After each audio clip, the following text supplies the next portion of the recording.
Thank you for choosing American Pest CEUs. Hello, everyone. I'm Sean Reeves. I'm an associate certified entomologist with American Pest CEUs, and I've been in the pest management industry since 1999. I'll be your instructor for today's course. This course was prepared by Jack Launius. This course covers roof rat, description, habits, diseases associated with roof rats. We'll also discuss inspections of both the exterior and interior of a structure, the signs to look for, exclusion and trapping. All about roof rats, order Rodentia, family Muridae, Rattus. Description: a blackish or brownish or grayish, medium-sized, slender rat with long, naked, scaly tail usually longer than head and body.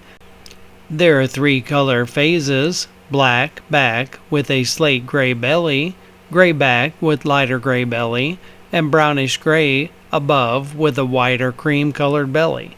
Typically an adult is 7 to 8 inches long, large ears, pointed nose, droppings are pointed, banana shaped, 1/4 to 1/2 inch long, 3/16 inch diameter. What you should know about roof rats. Roof rat droppings are long and cylindrical. Roof rats are nocturnal. Roof rats will enter homes and buildings. They only need a hole the size of a quarter to gain entry.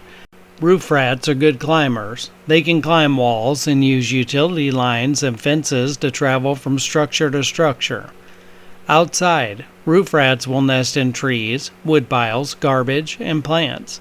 Inside, high places like attics are their preference. Roof rats eat fruits, vegetables, nuts, pet food, and invertebrates, spiders, snails, and worms, for example. They will also eat paper. Habits. Roof rats live in close association with man. They may live near the ground, but usually they frequent the attics, rafters, and crossbeams of the buildings. They make typical runways along pipes, beams, or wires, up and down the studding, or along the horizontal ceiling joists, often leaving a dark-colored layer of grease and dirt that mark their runways. The roof rat is nocturnal, and only where populations are relatively high are they seen in the daytime. Rap sheet of the rat. The roof rat or black rat, Rattus, is an Old World rodent species not native to North America. It poses both a health and safety hazard. The roof rat is implicated in the transmission of a number of diseases to humans, including marine typhus, leptospirosis, salmonellosis, rat bite fever, and plague. It is also capable of transmitting a number of diseases to domestic animals and is suspected in the transference of ectoparasites from one place to another. In addition to consuming and contaminating stored food and feedstuffs, roof rats will gnaw on wiring, posing a fire hazard, and tear up insulation to use it for nesting material.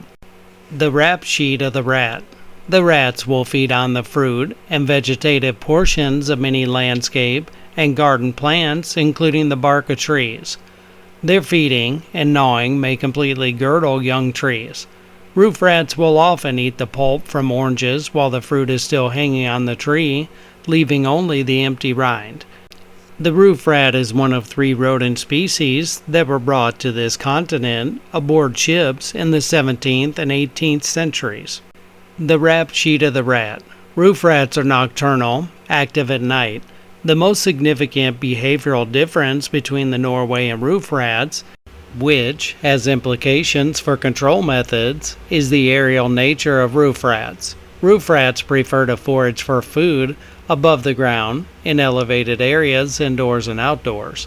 They are agile climbers and travel through trees and along vines, wires, rafters, and rooftops.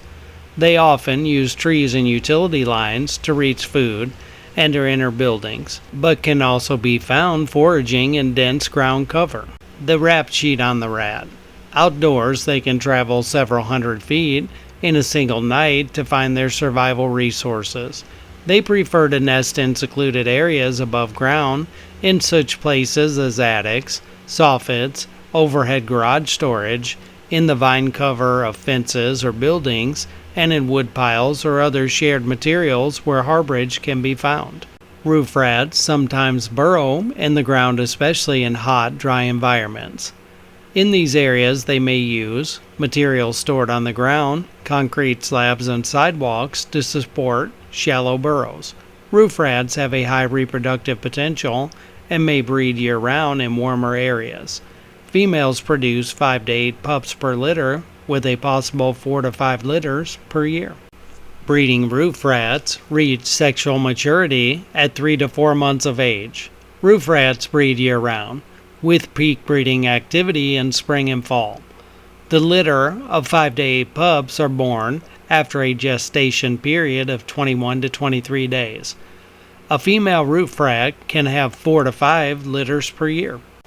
Comparison of Norway and roof rats. Let's look at the characteristics. General appearance. Roof rat, sleek, agile. Norway rat, large, robust. Color of belly. Roof rat is going to be gray to white. Norway rat, mostly gray. With the body weight, a roof rat is 5 to 10 ounces. A Norway rat is 7 to 18 ounces. Let's look at the tail. Roof rat tail extends at least to snout, uniformly dark with fine scales. Norway rat, shorter than body, dark above, pale below, scaly. With the head, the roof rat has a pointed muzzle, the Norway rat has a blunt muzzle. With the ears, the roof rat, they're long enough to reach eyes if folded over. With the Norway rat, don't reach eyes. On the current screen, you're seeing a field identification of domestic rodents. On the left at the top, we have the roof rat. At the bottom, we have the Norway rat. On the right side of the chart at the top, we have the young rat, and at the bottom right side, we have the house mouse. Take a few moments to review this chart to understand field identification of domestic rodents.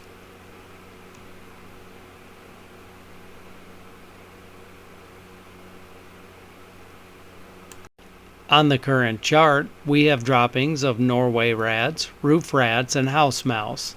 As you can see at the top, the average length of the Norway rat dropping is 3/4 inch with rounded ends. With the roof rat, the average length of the dropping is a 1/2 inch with pointed ends.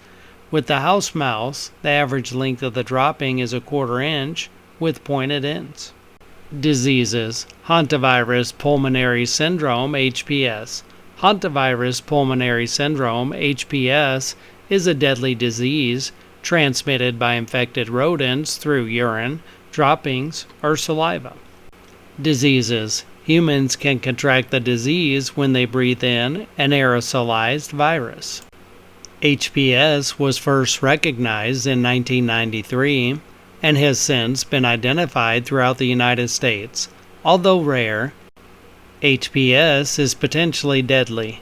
Rodent control in and around the home remains the primary strategy for preventing hantavirus infection. Murine typhus. Murine typhus is caused by Rickettsia typhi and R. felis, which are transmitted to humans by fleas. It is clinically similar to but milder than epidemic typhus, causing chills, headache, fever, and rash. Flea-infested rats can be found throughout the year in humid, tropical environments, but in temperate regions are most common during the warm summer months. Travelers who visit in rat-infested buildings and homes can be at risk for exposure to the agent of marine typhus. Salmonella, Enterica, Serovar, Typhimurium. Leptospirosis. Leptospirosis is a bacterial disease that affects humans and animals. It is caused by bacteria of the genus Leptospira. In humans, it causes a wide range of symptoms, and some infected persons may have no symptoms at all. Leptospirosis. Symptoms of leptospirosis include high fever, severe headache, chills, muscle aches, and vomiting, and may include jaundice, yellow skin and eyes, red eyes, abdominal pain, diarrhea, or a rash. If the disease is not treated, the patient could develop kidney damage, meningitis, inflammation of the membrane around the brain and spinal cord, liver failure, and respiratory distress. In rare cases, death occurs. Inspections. The inspection provides you with valuable information. The extent and severity of the infestation. Is the problem localized in one area of the building? Are the rodents infesting several rooms? How severe is the infestation? By accurately gathering this information prior to any control efforts, time and money can be saved by doing a thorough inspection. A common mistake in rodent control is to underestimate the severity of an infestation, either in numbers of animals or by the area infested. The location of rodent harborage and activity areas. By inspecting for various rodent signs, clues can be gathered as to the location of nesting areas, as well as where and how the rodents travel from nests to their food and water. By intensifying your control efforts at these locations, greater control can be achieved. On the exterior, identify the rodent areas. A thorough inspection of the exterior of the building should be conducted. Areas to inspect include all utility lines that enter the structure through the walls, all openings around water lines, air conditioning ducts, drain pipes, vents, and electrical conduits should be inspected. Of course, the spaces beneath doors are one of the most common entryways for rodents. Doors should be checked to ensure that the lower edge is not more than a quarter inch from the floor. Broken basement windows and unscreened vents are also common invasion routes. Also check storage sheds, garden sheds, and potting sheds, along with exterior heater closets. In the case of roof rat inspections, roofs should be checked to see that the sheathing is complete and there are no openings at roof junctures where one roof overlaps or ties into another roof. In addition, check roof ventilators, screen vents, and louvered in-wall vents and chimneys. Locate the areas of rodent activity. The key to effective inspections is to identify the primary harborage, feeding, and activity areas to get the best results. Typically, rodents build their nests near food sources. Therefore, the control areas are those areas between the nest and feeding areas. When conducting inspections, it's a good idea to think in terms of what rodents require. Inspect the building and list all of the areas where food is available. An adult rat requires up to 1 ounce of food and water daily to survive. Food has to be readily accessible.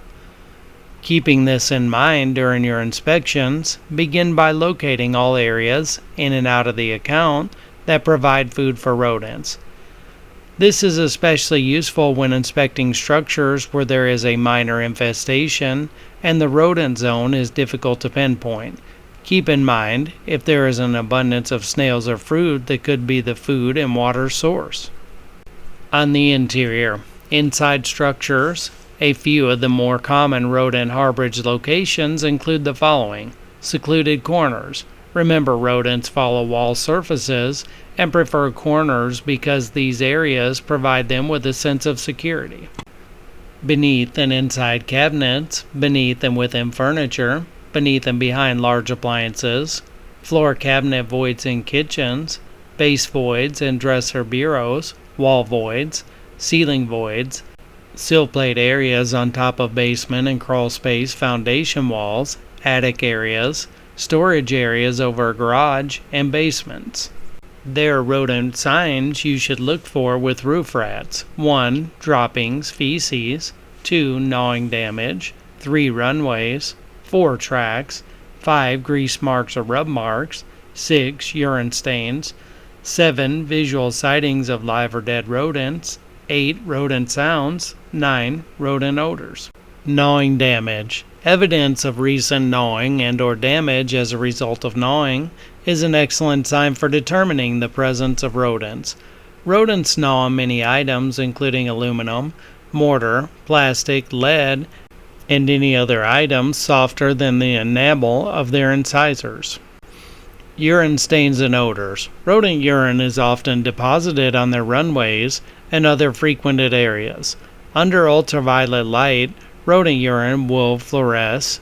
yellow on burlap bags and pale, blue-white on various packing paper. Rodent odors are often detectable in established infestations. Rodent sightings and sounds. Obviously, seeing live rodents during an inspection is a sure confirmation of an infestation.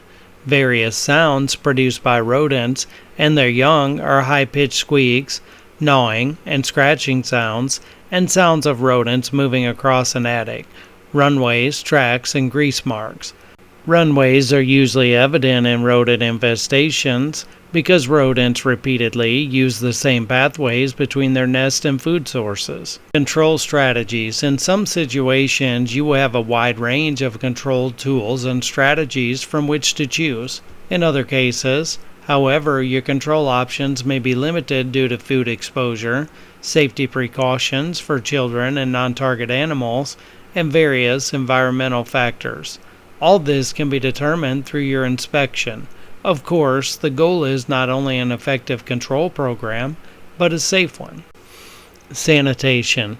Sanitation is fundamental to rat control and must be continuous. If sanitation measures aren't properly maintained, the benefits of other measures will be lost and rats will quickly return. It's your job to educate clients on good housekeeping in and around buildings. Explain that it will help reduce available shelter and food sources for roof rats.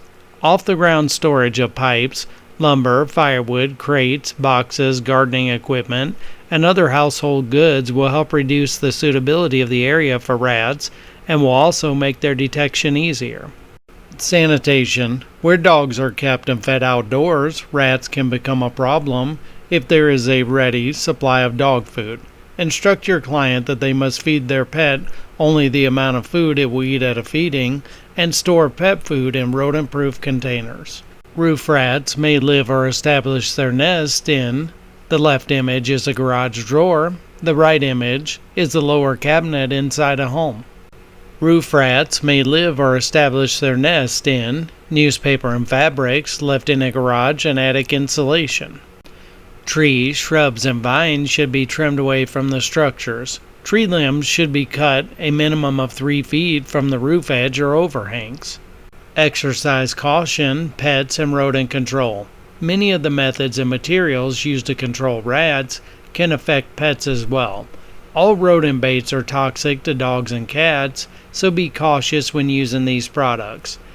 Because anticoagulants are cumulative and slow-acting to various degrees, depending on whether it is multiple or single feeding, dead rats can contain several lethal doses of toxicant, and secondary poisoning of pets and wildlife is possible if they eat several rat carcasses over a few days. While this secondary poisoning is possible, it isn't common with the first-generation anticoagulants. Most fatalities in pets involve dogs that are due to the animal eating the bait directly, primary poisoning, or a combination of direct bait consumption and secondary poisoning. Concerns about both primary and secondary hazards of second-generation anticoagulant baits led the EPA to restrict their retail sale in mid-2011, making them available only to agricultural users and professional pest control personnel.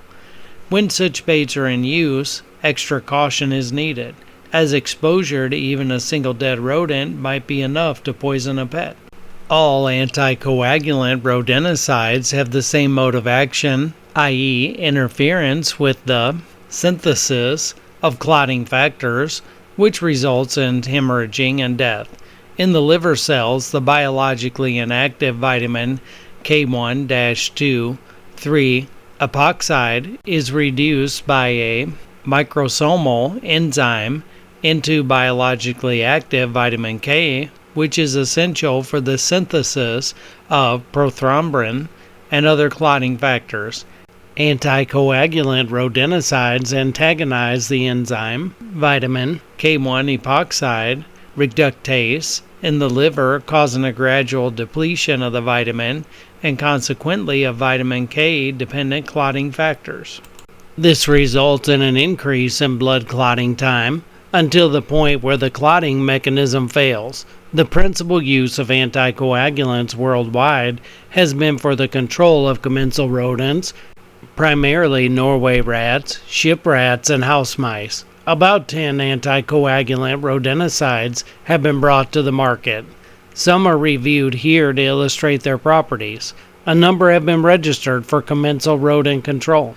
First-generation anticoagulants. According to the CDC, first-generation anticoagulants, FGARS, are those that were developed before 1970. First-generation anticoagulants become more toxic with each successive feeding. They rarely kill rodents after a single feeding. As a result, they tend to be less successful than second-generation rodenticides. Common first-generation anticoagulants include chlorophacinone and difascinone are anticoagulants of the indanedione class, which differs chemically from hydroxycurcumin anticoagulants such as warfarin or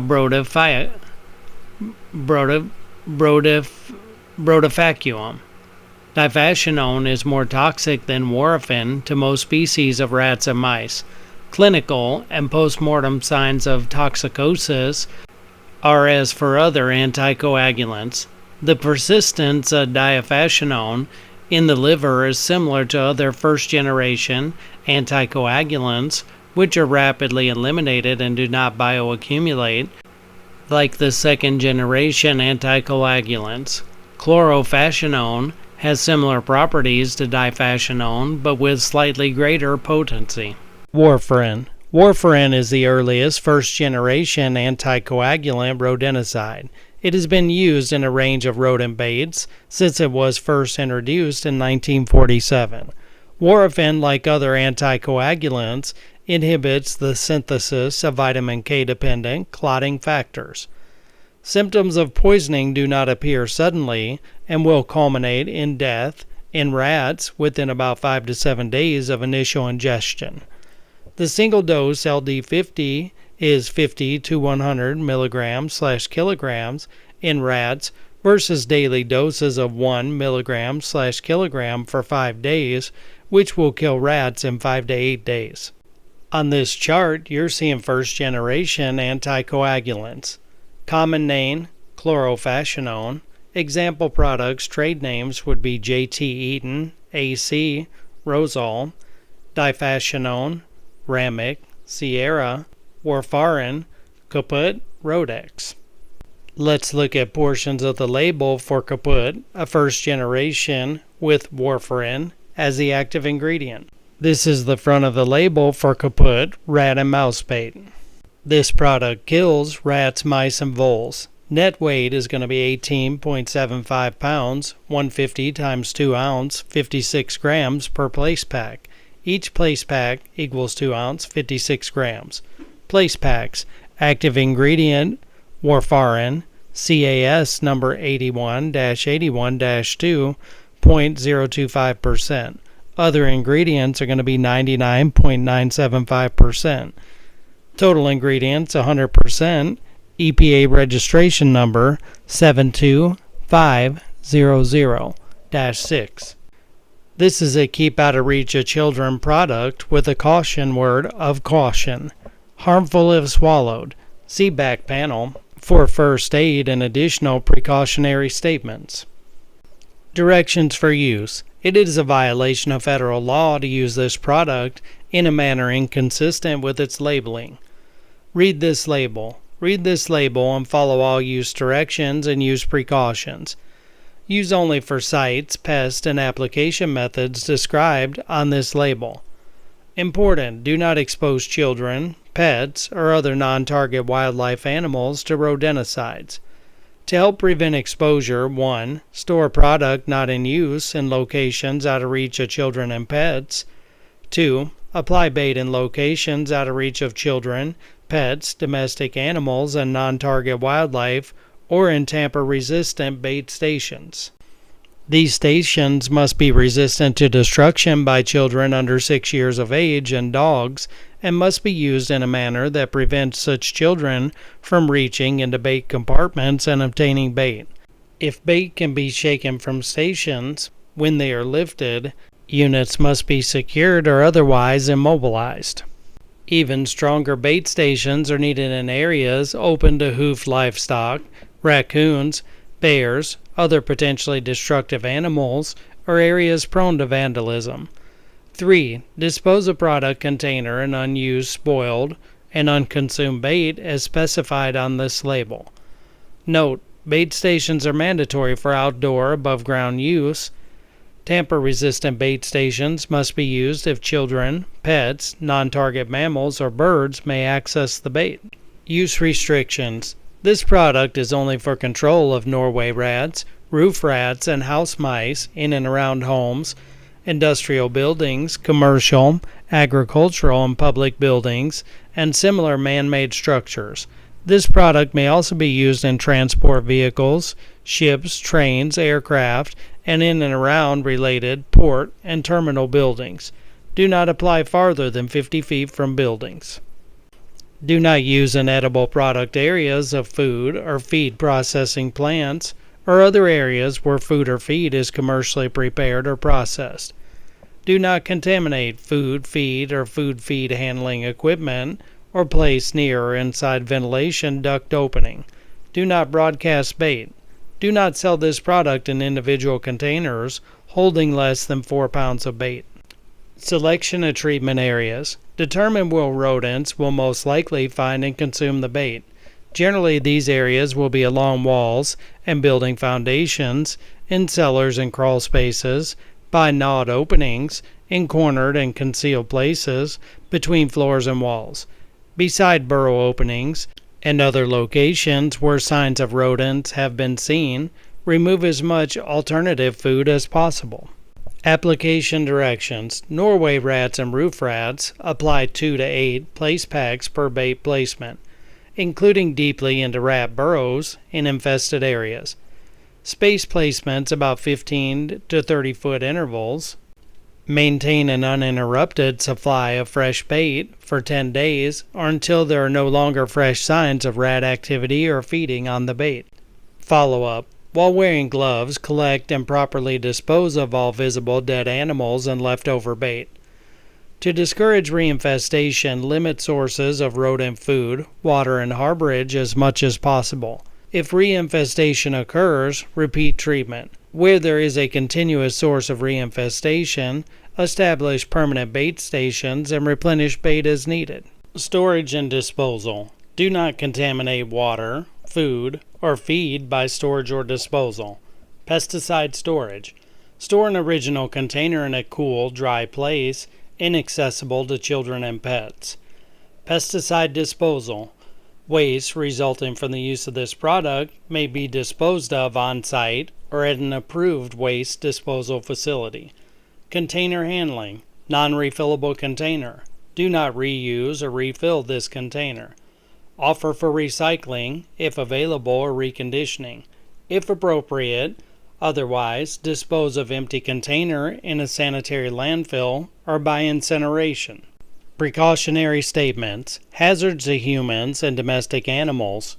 Caution, harmful if swallowed. Keep away from children, domestic animals, and pets. All handlers, including applicators, must wear shoes plus socks and gloves. Any person who retrieves carcasses or unused bait following application of this product must wear gloves. User safety requirements. Follow manufacturer's instruction for cleaning, maintaining PPE. If no such instruments for washables, use detergent and hot water. Keep and wash PPE separately from other laundry. Remove PPE immediately after handling this product. Wash the outside of gloves before removing. As soon as possible, wash hands thoroughly after applying bait and before eating, drinking, chewing gum, using tobacco, or using the toilet, and change into clean clothing. If swallowed, first aid, have label when obtaining treatment advice.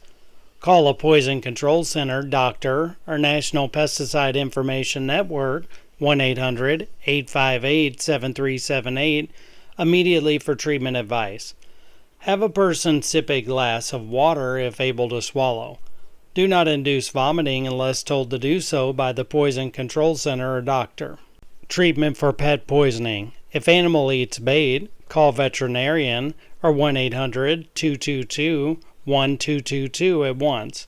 Note to physician or veterinarian. Contains anticoagulant warfarin. If swallowed, this material may reduce the clotting ability of the blood and cause bleeding. For humans or animals ingesting bait and or showing poisoning signs, bleeding, prothrombin times, give vitamin K1 orally or intramuscularly. Environmental hazards. This product is extremely toxic to mammals and birds. Dogs, cats, and other predatory and scavenging mammals and birds might be poisoned if they feed upon animals that have eaten this bait. Do not apply directly to water or to areas where surface water is present or to intertidal areas below the mean high water mark. Runoff also may be hazardous to aquatic organisms in water adjacent to treated areas. Do not contaminate water when disposing of equipment, wash water, or rinsate. Second-generation anticoagulants. Second-generation anticoagulant rodenticides, SGARS, were developed after the 1970s. Second-generation anticoagulants are not dependent on multiple successive feedings. These rodenticides are very likely to kill rodents after a single feeding. The second-generation anticoagulants are more acutely toxic than first-generation anticoagulant rodenticides. Their superior potency is related to their greater affinity for vitamin K epoxide reductase. Bromadiolone and difenacoum were the first compounds of the second generation introduced into the market. The three most potent anticoagulants, brodifacoum, flacumaphin, and diphenthioline. Bromadiolone has chemical and biological effects that are similar to difenuicum. However, it is somewhat less potent than brodifacoum, diphenthioline, and flacoumaphene. Like difenicum, it was developed and came to the market in the 1970s. In spite of bromadiolone belonging to the second-generation anticoagulants, resistance problems have been encountered in some rodent populations, but the compound is effective against certain rodent strains that have become resistant to other first-generation anticoagulant rodenticides. Brodifacoum differs from the first-generation anticoagulants and the above second-generation anticoagulants in that it is very potent and only requires a single dose to induce death, if sufficient toxicant is ingested. Second-generation anticoagulants like brodifacoum have an important role in controlling rats and mice that have developed resistance to first-generation anticoagulants and to bromadiolone and difenicum. However, in the New World, it has become better known for its role in eradication of rodents from island wildlife sanctuaries.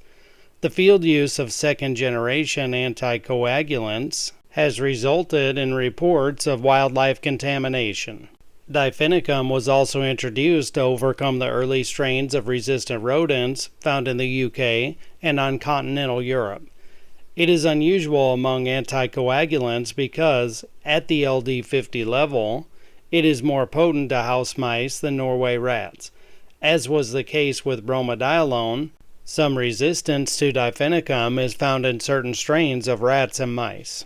Flacumaphin and brodifacoum are similar in terms of their chemistry, biological activity and potency, persistence, and risk of secondary poisoning. Flacumaphin is a second-generation anticoagulant that was developed in the early 1980s. Flacumaphin has been used against a wide range of rodent pests, including the principal commensal species. It is also effective against rodents that have become resistant to other anticoagulant rodenticides. In this chart, we're looking at some common second-generation anticoagulants. The common names are on the left, and the example products and trade names are on the right. We'll start with brodifacoum, which has example products and trade names of Final, Havoc, Jaguar, Talon. Next is bromadiolone, with example products, trade names of Boot Hill, Contract, Hawk, Mackie. Difenicum has example product and trade name of Dykill. Diphenthioline Has example products, trade names of Generation and Ombre. Always check the label for the active ingredient. The same or similar trade names may be used for products with different active ingredients. Now let's take a look at portions of a label using second generation rodent bait Talon with the active ingredient Brodificum. Individual sale prohibited by law. For control of commensal rats and house mice. Second generation anticoagulant kills warfarin-resistant Norway rats and house mice. Norway rats and house mice may consume a lethal dose in one night's feeding, with first dead rodents appearing 4 to 5 days after feeding begins. Precautionary statements. Hazards to humans and domestic animals. Caution. Harmful if swallowed or absorbed through skin. Keep away from children, domestic animals, and pets. Do not get in eyes, on skin, or on clothing. All handlers, including applicators, must wear shoes plus socks and gloves. Any person who retrieves carcasses or unused bait following application of this product must wear waterproof gloves. If swallowed, call a poison control center, doctor, or hotline number immediately for treatment advice. Have person sip a glass of water if able to swallow. Do not induce vomiting unless told to do so by the poison control center or doctor. If on skin or clothing, take off contaminated clothing. Rinse skin immediately with plenty of water for 15 to 20 minutes. Call a poison control center, doctor, or 1-800-888-8372 immediately for treatment advice. Note to physician. If swallowed, this material may reduce the clotting ability of the blood and cause bleeding. If ingested, administer vitamin K1 intramuscularly or orally. Vitamin K1 is antidotal at doses of 10 to 20 milligrams, not milligram-kilogram. Repeat as necessary based on monitoring of prothrombin times. Treatment for pet poisoning. If animal eats bait, call veterinarian or hotline number at once. Note to veterinarian. Anticoagulant, Brodificum, for animals ingesting bait and or showing poisoning signs, bleeding, or elevated prothrombin times, give vitamin K1 at doses of 2 to 5 milligram-kilograms. If needed, check prothrombin times every 3 days until values return to normal up to 30 days. In severe cases, blood transfusions may be needed. Environmental hazards. This product is extremely toxic to mammals and birds. Dogs, cats, and other predatory and scavenging mammals and birds might be poisoned if they feed upon animals that have eaten this bait. This pesticide is toxic to fish. Do not apply directly to water or to areas where surface water is present or to intertidal areas below the mean high water mark. Runoff also may be hazardous to aquatic organisms in water adjacent to treated areas. Do not contaminate water when disposing of equipment, wash water, or rinsing. Application directions. Norway and roof rats. Apply 14 to 16 bait packs, usually at intervals of 15 to 30 feet per placement. Maintain an uninterrupted supply of fresh bait for 10 days or until signs of rat activity cease. Follow up. Replace contaminated or spoiled bait immediately. Collect and dispose of all dead rodents and leftover bait properly. To prevent reinfestation, limit sources of rodent food, water, and harborage as much as possible. Where a continuous source of infestation is present, maintain permanent bait stations and replenish with census or toxic bait as needed. Storage and disposal. Do not contaminate water, food, or feed by storage or disposal. Pesticide storage. Store only in original container, in a cool, dry place, inaccessible to children and pets. Keep containers closed and away from other chemicals. Pesticide disposal. Dispose of waste resulting from the use of this product at an approved waste disposal facility or call your local solid waste agency for alternative disposal instructions. Never place unused product down any indoor or outdoor drain. Exercise caution, pets and rodent control. The best precaution is to keep pets away from bait and dead or dying rodents.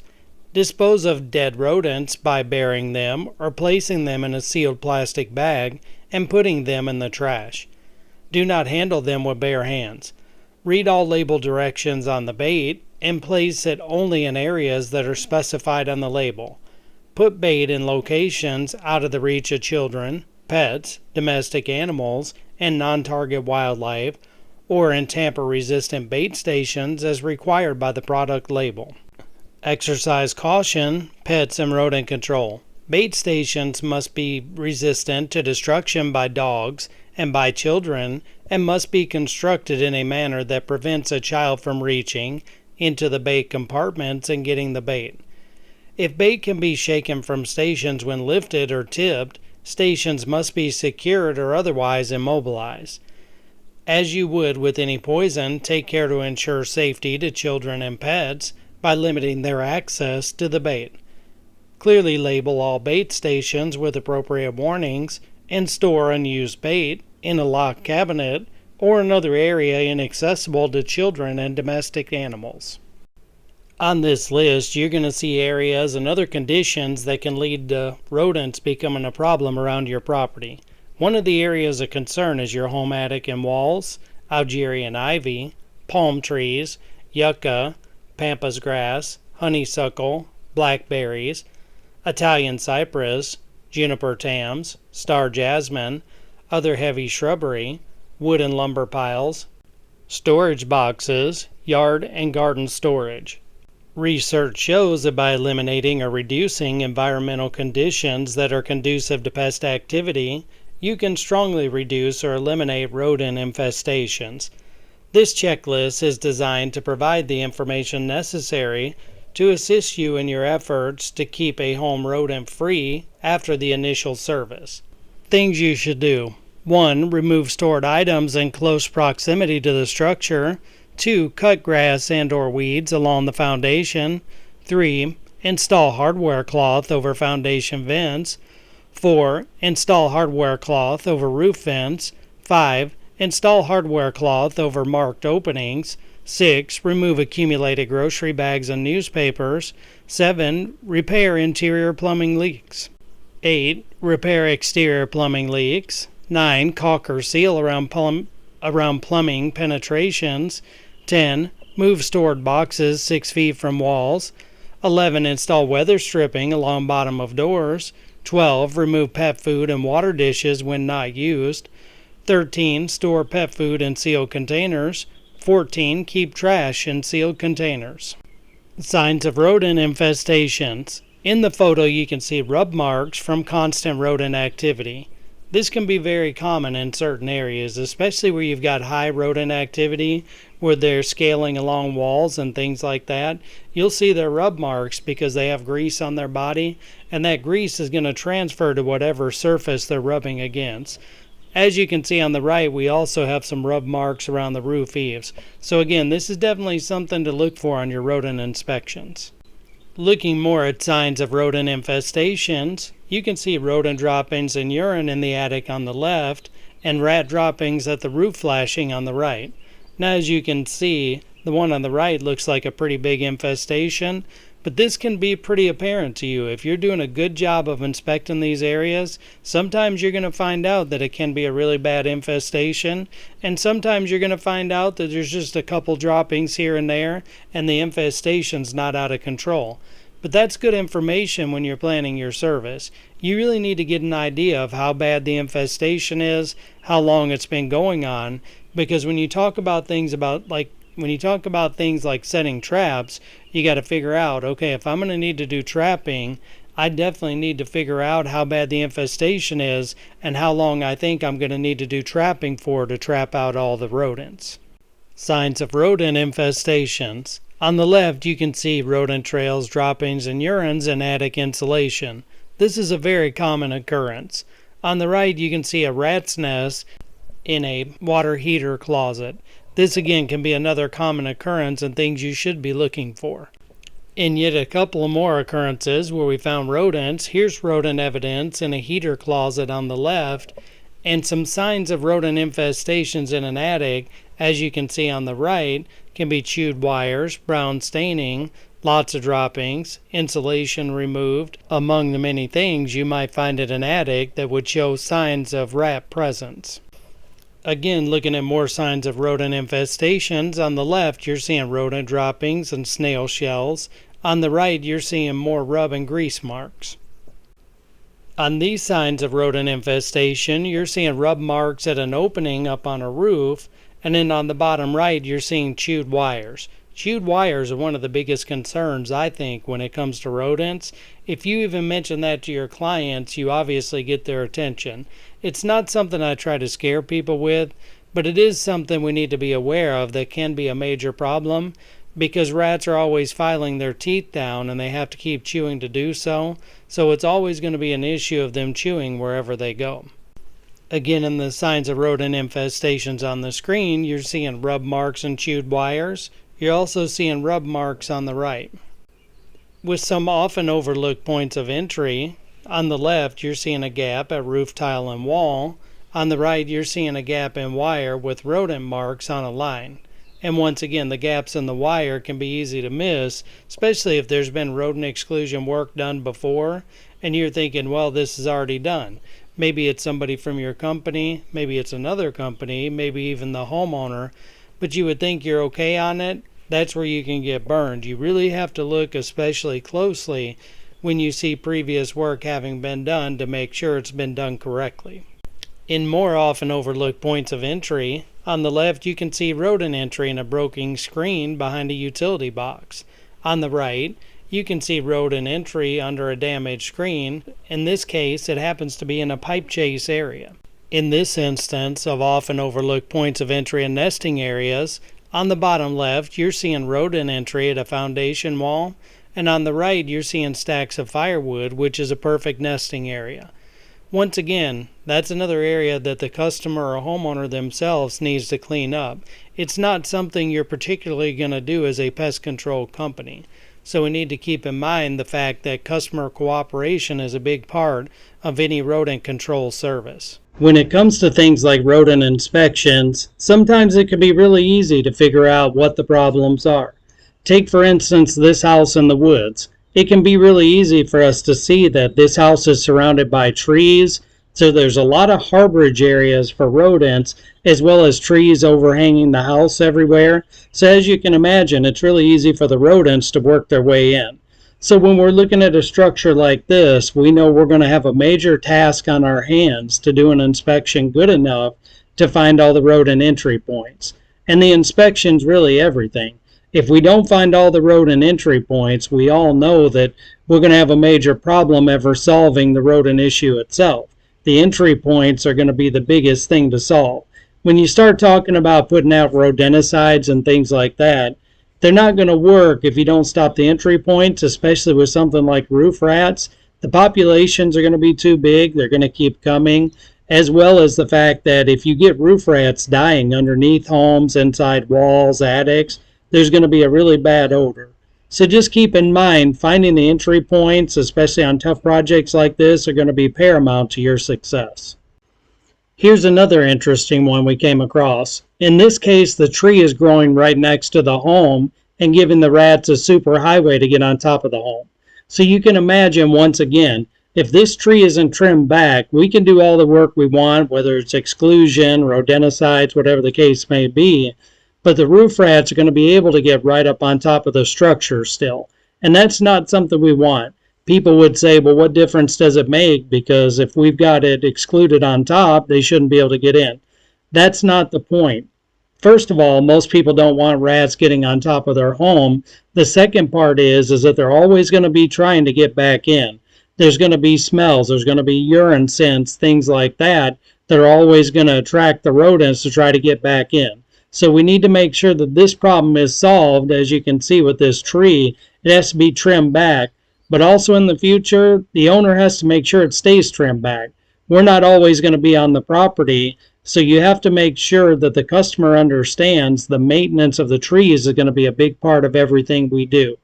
The other thing to be aware of is the fact that a lot of times as a pest control professional, you're not going to offer these services. So A, you may want to make sure the customer calls somebody, or B, maybe you can even find a good referral source that'll trim back trees and do ongoing maintenance so this doesn't have to be a problem for you or the customer in the future. Once again, as we're talking about doing a rodent inspection, some things can be pretty easy like you see here. You can see pipes with big openings. So what we're facing here is somebody put pipes through the outside wall of this home. They drilled really big holes, not nearly as small as the diameter of the pipes. So as you can see with these big holes, there's going to be an easy way for rodents to get right into this home. So this is something that could be sealed up really easily. You just need to make sure you don't miss something like this. My biggest concern on rodent inspections is not something simple like this being able to be sealed, but the fact that we could miss it and then once again not solve the rodent problem at all. This roof rat issue was a whole different ballgame. We're seeing something totally different here. This is where we were looking at a mobile home that had had some previous rodent exclusion, and at first it looked okay, and then we were going through, and we were like, wait, there has to be somewhere where the rodents are getting in. As you can see here in the photo, somebody had trimmed out the rodent exclusion wire and left a big gap right in the snowflake block like we're showing here now. So once again, sometimes rodent exclusion can look pretty decent. I guess pretty decent in as much as this didn't look great, but it looked like it was pretty well sealed. But that one spot where somebody had cut through, whether it was to put a wire or whatever they had done there, they had left this open, and it was causing a rodent problem all the way through the structure. So once again, this small little area turned into being the only thing we found on this whole structure. But once again, if we didn't seal that spot, we never would have solved the rodent problem. In another instance, when we were doing a roof rat inspection, we found this entry point on a roof return. So this is a very common thing. You're up on a roof, you see where there's different elevation changes. It's really easy for you to find entry points where the rodents have pushed their way right up underneath. So here, basically, they had pushed up underneath the drip edge. There was some fascia board back there that was lifted. But at the end of the day, these can be very easy areas for rodents to get in. I would venture to say, probably in my 25 years of doing this is where I find most of my rodent entry points. Now, definitely there can be areas down low, and I would say AC pipe chases are another big one. But most of the time when I find rodent entry points, they're always going to be on those roof returns if they're up on a roof. There can be other areas, but those roof returns just have a perfect shape where shingles or tile or whatever the roofing material is, it meets the soffit vent area or the fascia board, and it doesn't take much of a gap for the rodents to get in. So you have to remember, look at every roof return really closely because it only takes about an opening the size of a quarter for rodents to get in and cause a major problem up in these areas. It is obvious when you find access, it needs to be closed up. It can be vents that are damaged, gaps at roof joints, holes around wiring or plumbing, or gaps at doors. Sometimes it is a sub-area access cover that needs to be replaced. This may require digging a trench at a minimum of 6 inches deep and pouring cement where the bottom of the access screen frame meets the ground. It's your job to find these openings and seal them up in a neat and professional manner. On this screen, you're seeing an example of exclusion on a gable vent. As you can see all the way on the right, it's sealed up really well with nice screws with washers and tight against that vent. One of the major things about doing rodent exclusion work is the aesthetics. It has to look good or the homeowner's not going to be happy. Here's some more before and afters of a vent being closed up on the top with hardware cloth again, and then you see a pipe penetration in an area where nobody would see that we use Stuff-It copper mesh to close up the area. The most successful form of rodent control is to keep them out. Also called rodent proofing, this technique makes it possible for rats and mice to enter a structure or a specific area within a building. Mice and rats can squeeze through small openings and jump vertically to amazing heights based on their body size. Recommended materials for rodent proofing include but are not limited to galvanized sheet metal, galvanized or rust-proof expanded metal, perforated metal, galvanized or rust-proof hardware cloth, cement mortar, metal kick plate for door. Specifications for galvanized sheet metal is going to be 25 gauge or heavier.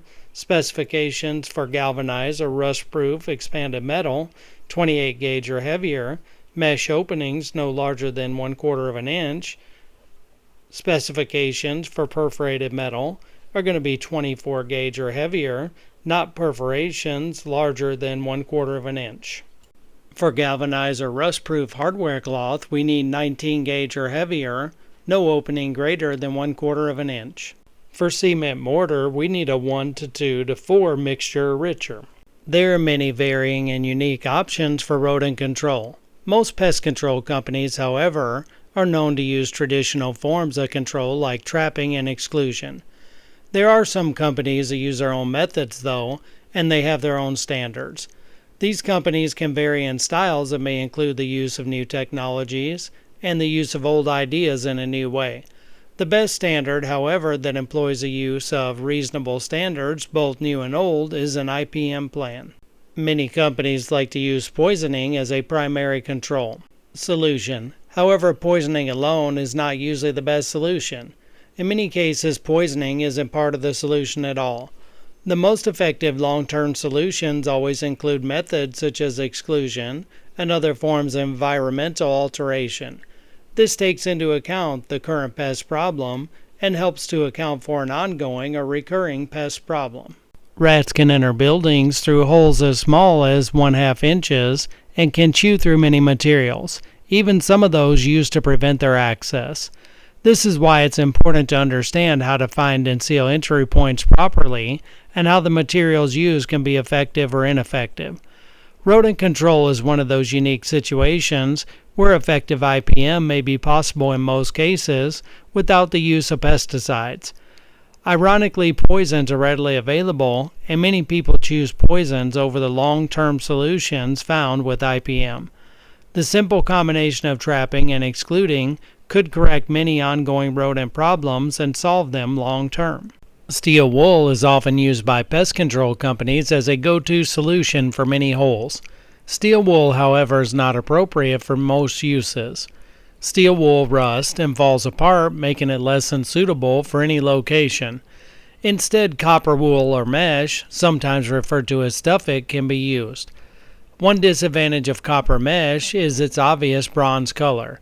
This, however, can be covered up with spray paint, caulking, spackle, stucco patch, concrete, or other suitable product. Latex caulking turns green when used with copper mesh, however. So be careful which type of caulking you choose when working with copper mesh. Trapping. Use as many traps as are practical so trapping time will be short and decisive. A dozen or more traps for a heavily infested home might be necessary. Place rat traps about 10 to 20 feet apart. If a rat sets off a trap without getting caught, it will be very difficult to catch the rat with a trap again. To reduce the likelihood of trap shyness, one strategy is to leave traps baited, but unset until the bait has been taken overnight. To avoid using too few traps, if bait taken from all traps, double the number of baited traps exposed, and keep doing so until some traps remain with the bait untaken. Then bait and set all traps. Here you're seeing some ideas of how to set traps, such as along walls, and also double traps in a box along a wall. Just make sure you're setting them correctly, because at the end of the day, the rodents are going to navigate along the walls, and you need to make sure your traps are set up accordingly. In this slide, you're seeing a rat trap we placed in a pomegranate tree, and on the right, you're seeing a rat trap in a known area of activity. In two more instances of trap placement, you're seeing a trap set along a pipe, and you're also seeing traps on the edge of a roof. Again, in another instance of trap placement, you're seeing rat traps in a sub-area with baby powder to identify activity on the left. On the right, you're seeing a rat in a trap with wire to hold trap to wall blocking. Other trapping methods can include electrocution traps. Drawbacks are going to be expensive and only for professional use. Another trapping method can be glue boards. Rodents can move the boards into inhabited areas. Children and pets could be exposed. With live traps, rodents must be euthanized. Bad ideas for control. Repellents. As of this writing, there has been limited proof that repellents can be used as a control method. Smoke or gas cartridges are registered and sold for controlling burrowing rodents in some states. When placed into the burrows and ignited, these cartridges produce toxic and suffocating smoke and gases. Toxic gases can permeate nearby structures.